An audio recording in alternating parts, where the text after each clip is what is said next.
So Richard Branson is in town this week to launch the Australian arm of his cruising business, Virgin Voyages. His vessel, the Resilient Lady, which has a value of around $1 billion, it's adults only, and it's one of 3 ships in the Virgin Voyages fleet. Now, controversially, it's going to be based in Port Melbourne until August next year. Now, that's despite its competitors, Carnival and Cunard, boycotting that location, Melbourne, from 2025 because of a 15% hike in port fees.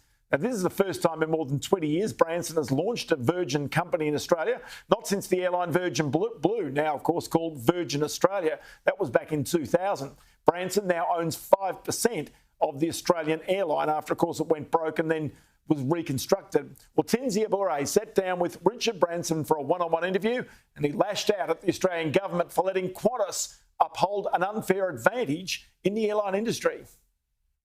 I personally think that Virgin Australia should have had the right to have worked with Qatar to bring in flights, and that Qantas should not be able to put pressure on the government.